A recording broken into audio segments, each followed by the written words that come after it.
3 நாள் இரவும் பகலும் குகையில் ரசூல் ஸல்லல்லாஹு அலைஹி வஸல்லமும் அபூபக்கர் ரலியல்லாஹு அன்ஹுவும் மட்டும்தான்.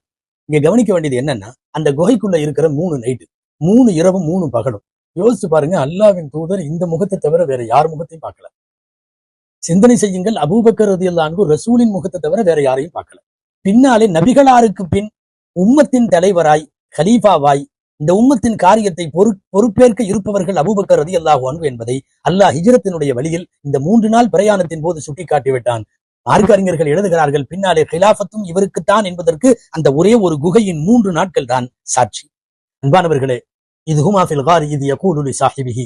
சாஹிப் என்ற ஒரு வார்த்தை அபூபக்கர் ரலியல்லாஹு அன்ஹுவை பற்றி குர்ஆனிலே வருவதால் சாஹிப் என்றால் தோழர் என்று பொருள், உடனிருப்பவர் என்று பொருள், கூடவே இருப்பவர் என்று பொருள். அபூபக்கர் ரலியல்லாஹு அன்ஹு சாஹிப் என்று சொன்னதால் சஹாபி என்பதற்கு அர்த்தமும் அதுதான். அபூபக்கர் ரலியல்லாஹு அன்ஹுவை மட்டும் சஹாபி என்று இந்த உம்மத்தில் யாராவது மறுத்தால் அவர் காஃபிராகி விடுவார். அபூபக்கர் ரலியல்லாஹு அன்ஹு சஹாபி என்பதை திருக்குர்ஆன் தீர்க்கமாக சொல்லி இருப்பதால் மன் அன்கர சுஹ்பத ஸித்தீக் ஃபஹுவ காஃபிருன் பில் இத்திஃபாக்.